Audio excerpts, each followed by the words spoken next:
Eu acredito que se fizesse uma entrevista e perguntasse a Gotoji qual personagem de Demon Slayer a mais odeia, provavelmente ela respondeu o Genya. Porque eu nunca vi um personagem para sofrer tanto que nem ele dentro da obra de Demon Slayer. E bom, no vídeo de hoje a gente vai estar comentando um pouco sobre o Genya e sobre a sua trajetória. Então se está curioso para ver qual é a minha opinião sobre esse personagem, confere o vídeo até o final, deixe seu like, se você é novo se inscreve aqui no canal e também se puder deixe seu hype aqui para esse vídeo ter um alcance maior. Agora sem mais enrolação, bora pro vídeo. Eu sei que a maioria dos personagens de Demon Slayer todos são trágicos, todos têm uma história triste e não tiveram um final tão legal. Mas na minha opinião, desses personagens o que mais se destaca é o Genya. O Genya é um personagem que não teve sossego em nenhum momento da obra, puta que pariu. E o moleque também ainda é injustiçado pelo próprio anime de Demon Slayer. Começando com seu passado que é bem triste. Ele vinha de uma família pobre, que tinha vários irmãos, e a sua mãe mal tinha tempo para ficar em casa, já que ela ficava muito tempo no trabalho, às vezes só chegava de madrugada, e o seu pai era um completo inútil, que gastava todo o dinheiro da família em apostas e ainda maltratava tanto a esposa como os filhos. E principalmente o Genya e o Sanemi, que eram os irmãos mais velhos, eles eram o que mais apanhavam. Até que um dia o seu pai arrumou confusão e acabou sendo morto. Só que isso não foi uma notícia triste para a família, na verdade foi uma notícia até que boa, agora já que não tinha mais essa dor de cabeça. Mas infelizmente o Genya junto com o Sanemi agora viraram os homens da casa, então eles tinham que sustentar a família, no caso ajudar a sua mãe e cuidar dos seus irmãos mais novos. Até que um certo dia a sua mãe demorou muito para chegar, ela até passou do horário, já estava perto de amanhecer e ela não tinha chegado ainda. Então o Genya pediu ao Sanemi para ele ir e tentar encontrar com a sua mãe, já que ela estava demorando muito. Enquanto isso, o Genya ficou cuidando dos seus irmãos. E quando o Sanemi foi, Genya ficou lá. E do nada apareceu uma criatura bizarra na janela, onde seus irmãos acreditavam que era sua mãe. Porém, o Genya achou estranho, pois não era sua mãe e ela não chegava daquele jeito em casa. Até que quando as crianças chegaram perto da porta, simplesmente uma criatura chegou e matou todos os irmãos do Genya, simplesmente só sobrando ele. Até mesmo seu irmão que estava no seu braço acabou morrendo.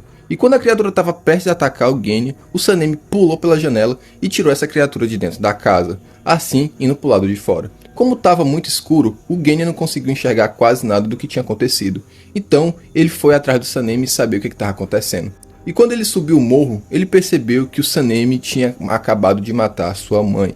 E ele, numa atitude desesperada, que não estava entendendo o que estava acontecendo ali, acabou acusando o Sanemi de assassino, já que ele não sabia que existiam os Onis, então simplesmente ele só achou que o Sanemi tinha matado a sua mãe. Devido ao ocorrido, o Sanemi acabou se afastando do Genya e deixando o Genya se virar sozinho, já que ele não queria mais saber dele por ter acusado o próprio Sanemi de ter matado a sua família. Então, anos depois, o Genya acabou percebendo que ele tinha cometido um erro, que de fato o Sanemi não tinha matado a sua mãe, e simplesmente a sua mãe tinha virado um Oni, e aquela atitude do Sanemi foi para salvar ele daquela situação, porque se o Sanemi não tivesse aparecido, ele tinha morrido. Então nisso o Genya tentou de alguma forma tentar se aproximar do Sanemi de novo.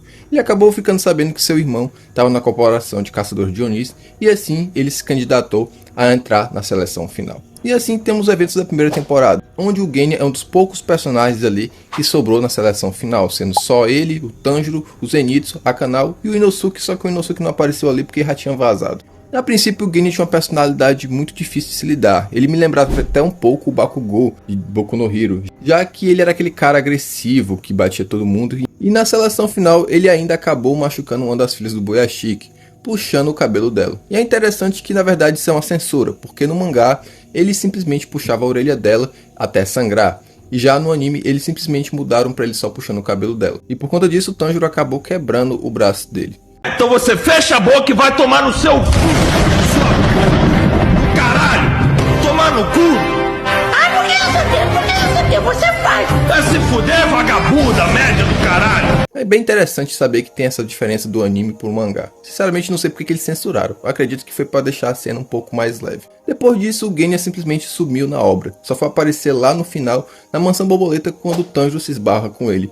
É bem interessante que o Tanjiro não tinha reconhecido ele, já que o moleque agora tava com 1,80 m e tava todo bombado. Eu acredito que o treino do Genya ali teve a ajuda do suco, né? Isso aí foi muito suspeito em alguns meses o moleque ficar bodybuilder. Aqui nós constrói fibra, rapaz! Caralho, tá chegando não é água com músculo! Não. Mas o motivo dele ter ficado tão grande é porque ele estava treinando com o Gyomei, com o Hashira da Pedra. E devido a isso, eu acredito que o treinamento do Gyomei foi tão pesado que o Genya teve que ficar daquele jeito, né? Ficou fortão, bombado, porque o treinamento era grosso. Depois disso, nosso amigo Genya some de novo e só vai aparecer lá na Vila dos Ferreiros, onde ele tem um encontro meio estranho ali com o Tanjiro. Sinceramente, foi uma das coisas mais bizarras que eu já vi, foi o Tanjiro interagindo com o Genya na Vila dos Ferreiros. Porque simplesmente tá lá o Genya lá nas fontes termais e o Tanjiro pula nu e tenta se aproximar dele. Tanjiro eu não sei não, mas isso aí pra mim pareceu muito suspeito. Então o Genya, né, muito desconfortável com essa situação, acaba dando um soco no Tanjiro e saindo de perto. E eu não tiro a razão do Genya. Quem é que vai querer um macho pelado perto de você? Eu pelo menos não quero, né? Não sei vocês aí que estão me assistindo. Quero todos os paus, galera. Essa que é a verdade. Eu quero todos os paus, tá? Eu já tô deixando claro pra vocês qual é o meu objetivo nesse jogo. Eu quero todos os paus. Todos.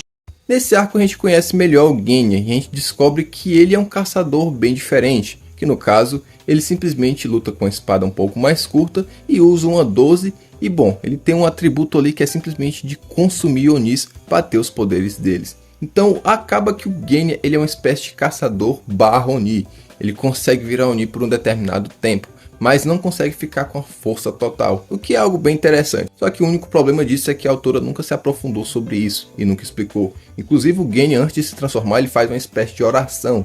Só que isso nunca foi explicado por que acontece, tá ligado? Foi algo que eu já citei aqui em vários vídeos do canal, que não faz muito sentido sobre esse personagem. Mas é algo que é bem interessante. E a gente acaba descobrindo também que ele não usa respiração, e para contribuir isso ele usa tanto uma 12 quanto essa questão também de absorver os Onis, já que por algum motivo que, sério, eu nunca entendi porque que o Genya não usa respirações. Mas o moleque não consegue dominar nenhum tipo de respiração. E é simplesmente meio furo de roteiro, porque tipo, ele tem um físico bom, o cara é forte, mas não consegue usar técnicas de respiração. Outra coisa também que a autora nunca se aprofundou. E é nisso aí que já começa as injustiças com esse personagem. E a aparição do Genya em combate é logo o ataque da Lua Superior 4, que quando joga o Tokito para longe, o Tanjiro e a Nezuko ficam para enfrentar os outros Rantengos. Então quando um dos Rantengos está prestes a atacar o Tanjiro, o Genya chega e dá 2 tiros e quebra a cabeça do Oni. É muito foda a entrada dele. E bom, e nisso acaba entrando em combate o Genya para ajudar tanto o Tanjiro como o Nezuko. Só que não demora muito, o Genya já é empalado. Eu acredito que para quem leu o mangá na época, pensou que o personagem ia ali de base. Mas é nesse momento que a gente descobre a habilidade dele de consumir Onis e ele se torna meio que um Oni temporário. É muito interessante ver que a batalha do Genya ali não era só porque ele estava por ali por acaso. É porque na verdade o Genya queria se encontrar com a Lua Superior para derrotar ela e meio que devido a isso ter a aprovação do seu irmão. É até engraçado que nem o Sanemi tinha encontrado uma Lua Superior, mas o Genya, né, o humilde, queria encontrar uma Lua Superior, matar ela para se tornar Hashira e ter um contato com seu irmão. Genya, sabemos o tamanho da sua humildade. Devido a isso, o Genya fala pro Tanjiro, né, que quem ia matar o Rantengo era ele, já que ele queria se tornar um Hashira. Só que eu acredito que nesse ponto do campeonato, ninguém comprou essa ideia e só tipo, beleza Genya, a gente acredita em ti. Só que já sabiam que ele não ia conseguir esse título e dito e feito, ele não consegue. E essa luta é muito interessante, a gente vê como um caçador ali que tem as habilidades de Oni se comporta, né? É muito interessante ver o estilo de luta dele, tanto usando o 12 como também usando as próprias habilidades do Rantengo para tentar derrotar eles. Se bem que a gente também já tinha Nezuko, né? Mas a Nezuko usava mais fogo e porrada, né? O Genya ali usava mais um pouco da brutalidade dele. E após a derrota do Rantengo, nem o Tanjiro e nem o Genya recebem o título de Hashira. Adivinha por quê? Porque o Tokito Mitsuri estava presente nessa luta aí. Então não contou que os moleques derrotaram a Lua Superior. E logo a 4, viu? E também outra injustiça aí que acontece com o coitado do Genya. Moleque, mesmo sem nem ter respiração, conseguiu sobreviver a uma batalha contra o Lua Superior, mas não conseguiu o título de Hashira. Após isso, o Genya aparece no arco do treinamento Hashira, né? Então a gente já vê que ele teve um desenvolvimento de personagem, que agora o Genya já não era aquele cara bruto, difícil de se lidar. Ele era uma pessoa mais tranquila e bem mais amigável, que até mesmo quando o Inosuke tá perturbando ele, ele tem uma atitude até que mais madura. Que rapaziada, é o Inosuke nem eu teria paciência com ele. E bom, nesse arco a gente tem a interação do Genya com o Sanemi, onde o Genya tenta se comunicar com o Sanemi, só que o Sanemi, né, não dá muita bola pra ele. E quando o Genya fala qual é a sua habilidade, que ele consome Onis pra ter poder, o Sanemi fica puto de raiva, só que não diz nenhuma palavra, ele simplesmente se vira e tenta cegar o Genya, só que o Tanjiro aparece e tira ele da frente. E nisso o Sanemi fala que vai quebrar os ossos dele para ele não se tornar um caçador. Nesse momento você deve achar que o Sanemi é o cara mais babaca do mundo. Mas tinha uma razão. O Sanemi queria que o Genya vivesse uma vida normal, não queria que o Genya estivesse naquela vida de caçador, já que quem estava naquela vida era ele. Ele estava naquela vida para vingar o que tinha acontecido com a família dele. Então o objetivo do Genya era simplesmente continuar a linhagem Shinazugawa. Só que o Genya queria se tornar um caçador para ficar mais próximo do seu irmão e de pedir desculpas. Só que o Sanemi, né, meio que não aceitou muito isso. E bom, a próxima interação dos dois é lá no Castelo do Infinito, que quando o Tokito tá sendo lá massacrado pelo Kokushibo, o Genya tenta ajudar ele, dando um tiro, né, para tentar fazer alguma coisa. Kokushibo teleporta para de trás dele, simplesmente corta o braço dele, e quando ele tenta usar a outra espada, Kokushibo parte ele no meio. E quando o Kokushibo tá prestes a finalizar, o Sanemi aparece e fala o discurso dele, né, que eu acabei de citar, que ele não devia estar naquela vida, que ele deveria ter seguido como uma pessoa normal para continuar a linhagem e deixasse que o Sanemi continuaria caçando os Onis até, de alguma forma, né, vingar a morte da sua mãe. Devido ao Kokushibo ser a Lua Superior 1, você pode ter certeza que esse Oni não era muito fácil de derrotar não. Mesmo com a presença de 3 Hashiras, tanto como Gyomei, Sanemi e Tokito, para tentar derrotar ele, a luta estava muito complicada e o Genya de alguma forma tinha que ajudar. E bom, depois que ele comeu um pedaço da espada do Kokushibo e também um fecho de cabelo, ele acabou tendo as habilidades do Kokushibo por um tempo. E é até interessante que ele também, nesse meio tempo, ele desperta a marca do caçador, né? Ele fica com aquela mesma marca que o Kokushibo. Não sei se ele era uma marca de caçador, né? Mas pelo menos ele tava com uma marca, entre aspas, né? Pelo menos na tatuagem. E depois que o Genya absorve as partes ali do corpo do Kokushibo, ele fica muito forte, ao ponto dele mesmo escutar as vozes do Muzan, onde deixa o moleque um pouco ali corrompido. Nesse momento, praticamente o Genya tinha virado um Oni por completo, ele estava com a aparência mais demoníaca do que humana. E nisso ele dá um tiro para tentar ajudar os caçadores. E é interessante que nesse momento a gente tem a confirmação do Kekijutsu do Genya, que o Kekijutsu dele é basicamente invocar aquelas árvores que prendem, porque ele tinha usado isso lá na Vila dos Ferreiros. Só que como o Hantengo, uma das habilidades dele era invocar os dragões de madeira, a gente não tinha tanta certeza se aquilo era uma habilidade que ele tinha copiado do Hantengo ou se era um poder original dele. Só que na luta contra o Kokushibo, a gente acaba descobrindo que isso era uma habilidade original do Genya. E Kokushibo, devido a isso, ficou desesperado e acabou invocando várias lâminas do seu corpo, assim dando vários cortes em várias direções. E nessa brincadeira aí, quem acabou sendo partido no meio foi tanto o Tokito como o Genya. Só que nesse momento aí, cara, eu não levo muito a sério essa morte do Genya, porque simplesmente o Sanemi e o Gyomei que estavam na frente do Kokushibo não foram acertados, mas o Genya que estava lá no cantinho, de trás de uma pilastra, coitado, foi partido no meio. Parece que ele morreu no leg, tá ligado? Que o negócio pegou onde não era para pegar. E nisso o Genya foi partido ao meio e caiu no chão, praticamente dado como morto, né? Porque ele não tinha como sobreviver daquela situação. Mas mesmo assim, usando suas últimas forças, em vez de se regenerar, ele acabou deixando seu Kikijutsu mais forte para assim prender o Kokushibo e tanto o Sanemi quanto o Gyomei conseguir decapitar ele. E depois da derrota do Kokushibo, simplesmente o Genya vê ali que já não pode fazer muita coisa, né? Porque o inimigo já foi derrotado. E ele começa a descansar. E nesse momento ele começa a desintegrar que nem o Oni. É até interessante ver que a morte do Genya, ele não morre que nem um humano. Ele não fica lá parado. Ele começa a desintegrar. E nesse momento o Sanemi, que tinha desmaiado por um breve momento, ele percebe que seu irmão está desintegrando e corre para tentar ajudar ele. Só que infelizmente não dava para fazer muita coisa e meio que eles tiveram a última conversa ali, entre aspas, onde o Genya agradece as coisas que o Sanemi tinha feito, e o Sanemi começa a chorar tentando salvar o seu irmão e meio que não consegue fazer muita coisa. E cara, é uma cena que é muito triste de ver no mangá, e eu acredito que quando for adaptado pro anime vai fazer muita gente chorar, e que nem foi na morte do Rengoku, porque meu irmão, se no mangá é triste, imagina a adaptação que vão fazer no anime com trilha sonora e tudo, cara, e a dublagem também, com certeza vai ser um momento muito triste.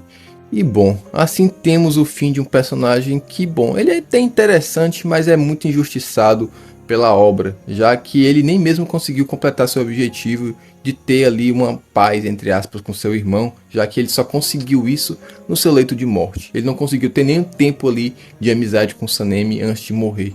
E bom, o Genya também não sofre só dentro do universo de Demon Slayer, também como sofre na fandom, porque assim, como todo mundo ali tinha seu par romântico, né? O Genya ficou sem ninguém. E o que a galera resolveu fazer? Vamos shippar o Genya ali com o fanboy do anime, que no caso é o Tokito. Que meu irmão, na minha opinião, o pior chip que tem dentro de Demon Slayer é o chip do Tokito e com o Genya. Porque simplesmente a molecada aí esquizofrênica achou que tem um romance nesses dois personagens por causa que um ajuda o outro ali na batalha contra o Kokushibo. Sendo que, meu irmão, era uma situação de vida ou morte, não tinham que shippar ali. Mas infelizmente é isso, Genya. É o que sobra pro beta. E o que sobra pro beta é ter um fanboy. Nenhuma fêmea você teve o direito de ter dentro de Demon Slayer. Sim, pessoal. Eu consigo resistir um tiro de uma bala. Porque a dor é a sua sensação. A bala vai entrar no meu corpo, quem vai sentir a dor é meu corpo, não eu. Minha mente que manda. E bom, rapaziada, esse foi o vídeo. Eu espero que vocês tenham gostado. E deixa aqui embaixo sua opinião sobre o Genya. Você acha que o Genya foi o personagem que mais sofreu em Demon Slayer ou não? deixa aqui nos comentários e dá sugestão de novos vídeos. É isso, muito obrigado por ter assistido, valeu, falou e até a próxima.